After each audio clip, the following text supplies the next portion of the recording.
Hello and welcome. Today we're going to make a little Dreidel cat toy for cat friends. The things you'll need to make this toy are going to be a worsted weight yarn in whatever color you like, but you want to find the stiffest worsted weight you have. The stiffer your yarn is, the better the toy will hold its shape. And you want a second color just to embroider on the letters. If you use a dark color for the dreidel, you want to use a light color for the embroidery and vice versa.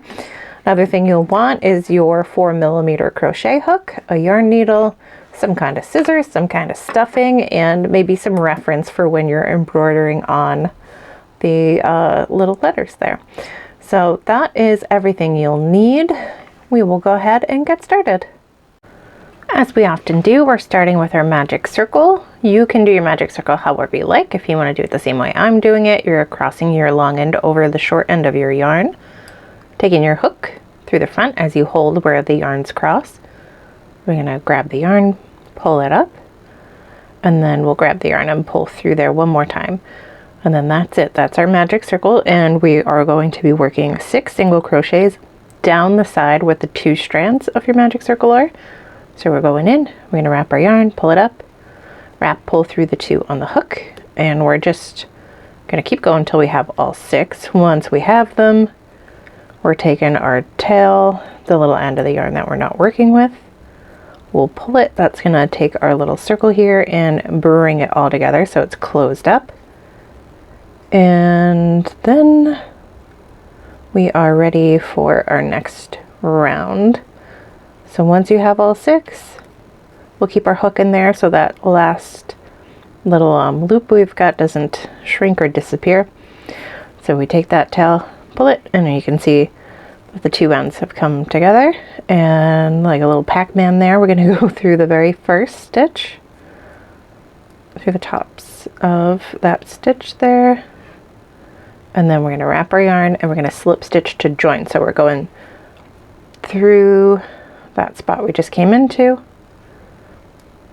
and then through the next one as well. I'm stuck on something. So, yep, there we go. Anyway, so once you've got that joined, we're going to chain 1. And then for round 2, we're going to work a single crochet 1 into each stitch, but we're going to be working in the back loop only. So you're going to find that very first stitch, the back side of that V, and we are going to do a single crochet into just that one part there. So wrap, pull up, wrap, pull through 2, and we're going to do it all the way to the end. When we get to the end, we're not going to join right away because we want to take care of that inner tail so that it doesn't come undone or come loose. Not much will happen if it does, but if you do have a bunch of catnip in there, it could sort of start to fall out of the hole, or also any loose string sometimes can be something you don't want your cat to get into if you are giving this to your cat. Just making sure you have all 6.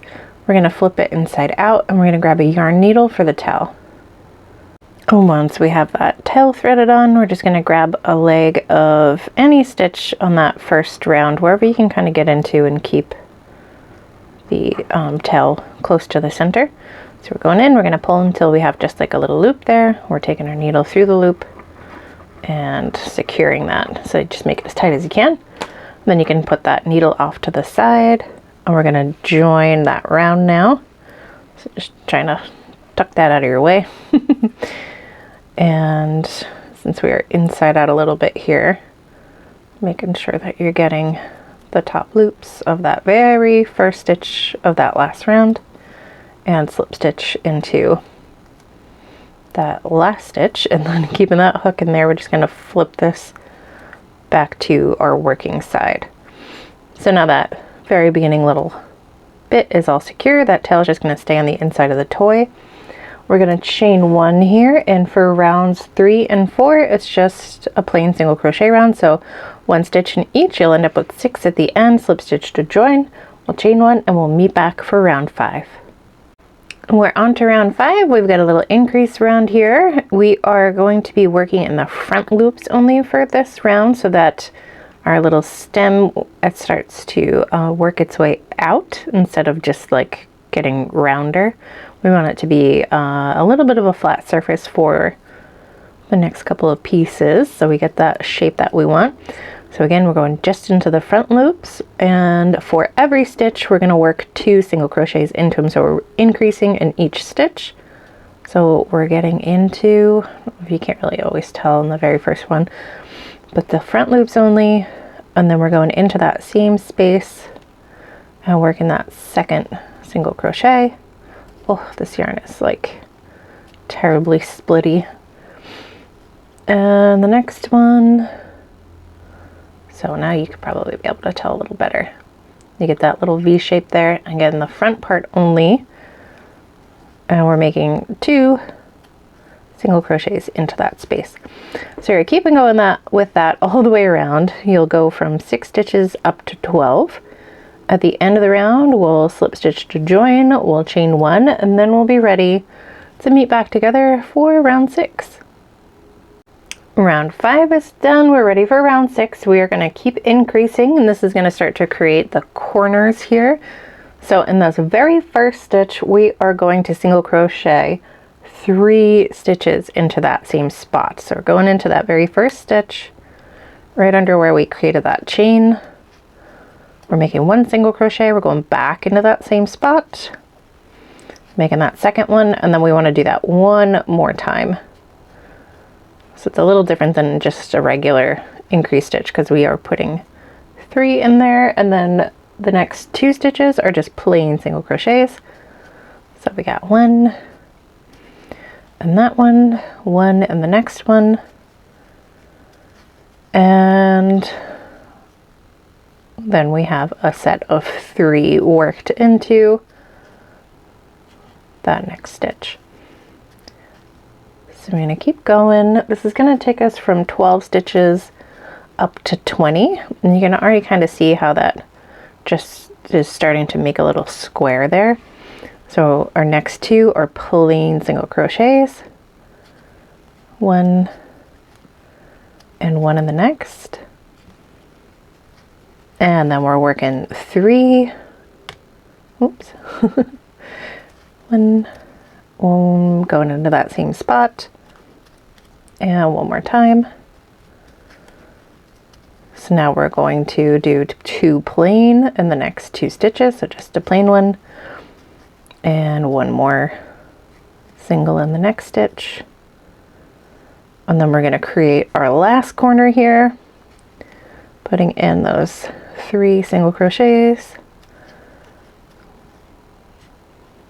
1 more, all in that same spot.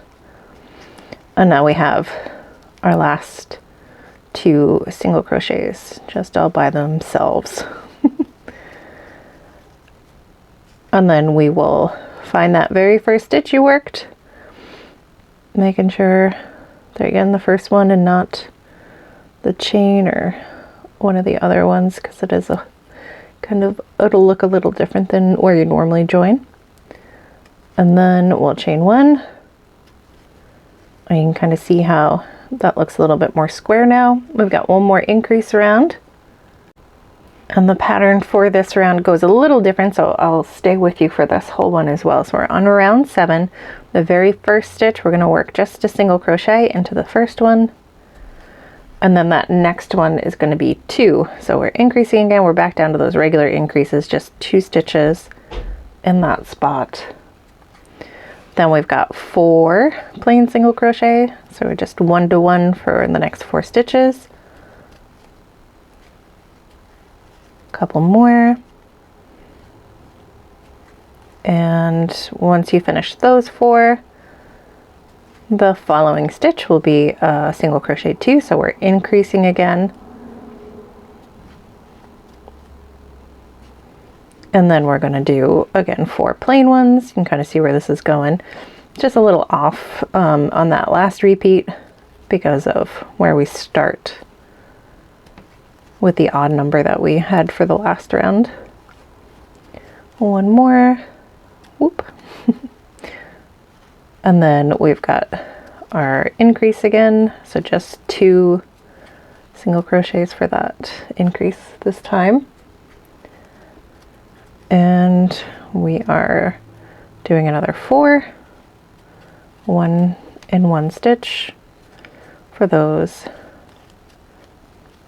A couple more. And then we got one last corner to take care of here. We're going to single crochet 2 in that next stitch, so making sure you go in to that same spot. And now we've got just 3 plain single crochets here. Then we can join the round.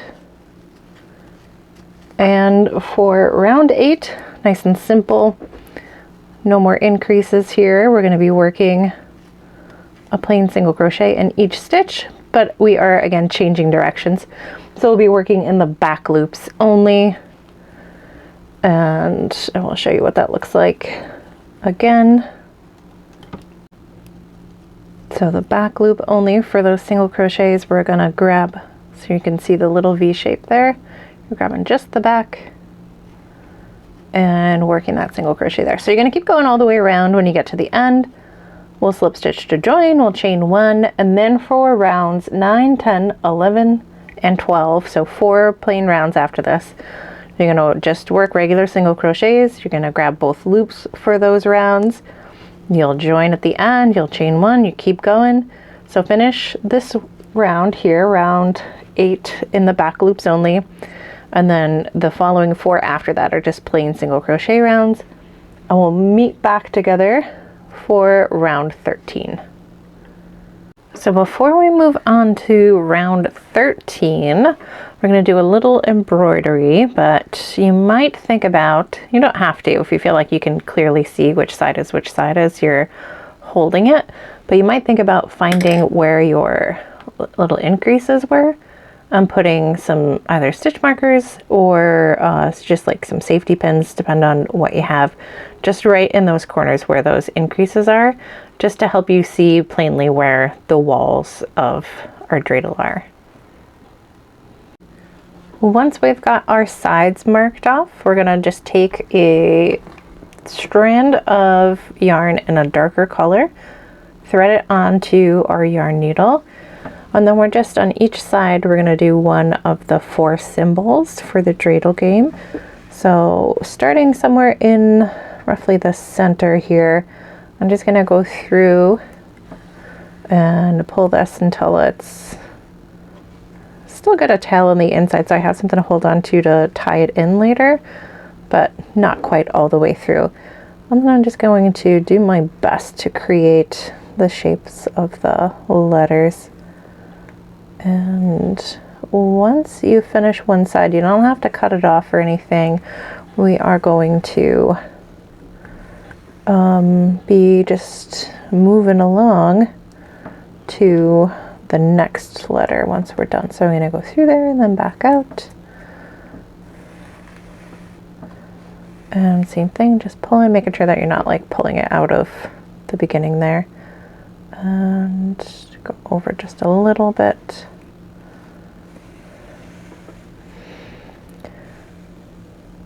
And now before we move to our next letter, you can kind of flip it inside out a little bit and tie that beginning tail just to this one. We want to tie it tight enough that it's not going to come undone and make the letter look loose, but not so tight that you lose any of the pieces of the letter. So just snug enough. And then once you have that tied off, that beginning tail can just stay on the inside of the toy. It's not going to go anywhere. I'm just double checking. All right, so then you're going to keep going. And I just found like a printable list for this online, or you could even just pull it up on your phone or whatever if you don't, know exactly what they look like. So they are very easy to find. So we'll keep going, you're gonna turn, you're gonna do the next one, the next one, the next one, and once you've got all 4, we're gonna keep going with the bottom section of our toy. Once all your letters are embroidered on, you can tie it off on the inside. We'll trim back both tails from the embroidery. They can just stay on the inside. You can take these off. Then we're going to reclaim our hook and start working on the bottom. Time for our decrease rounds. On our first 2 stitches, we're just doing plain old single crochet. And then we are going to single crochet 2 together.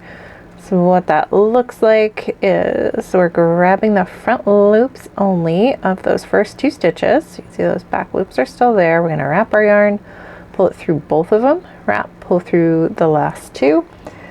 And then we are repeating this all the way until the end. So we've got a plain, and then 2 worked together. And then at the end of the round, we will slip stitch to join. We'll chain 1. And then round 14, the following round, is just a plain single crochet. So go ahead, finish this decrease round and finish that plain round, and we'll get back together for round 15.